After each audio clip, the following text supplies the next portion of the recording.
তোমাদের মধ্যে কারা আছো যারা টক খেতে ভালোবাসো আর এই রেসিপিটা এখনও ট্রাই করোনি? এই রেসিপিটা আমি একটা জায়গায় খেয়েছিলাম, ভীষণই ভালো খেতে, এত টেস্ট এর যে আমি বাড়িতে এখন প্রায় বানিয়ে খাই। তো ভাবলাম তোমাদের সঙ্গে এই আলু গাপ্পার রেসিপিটা শেয়ার করা যাক।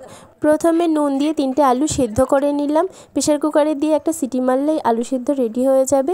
এবার কিছুক্ষণ ভিজিয়ে রাখা তেঁতুলটার মধ্যে দিয়ে দিলাম 1 চামচ বিট লবণ আর 1 চামচ ভাজা মশলা দিয়ে তেঁতুলের টকটা গুলে নিলাম।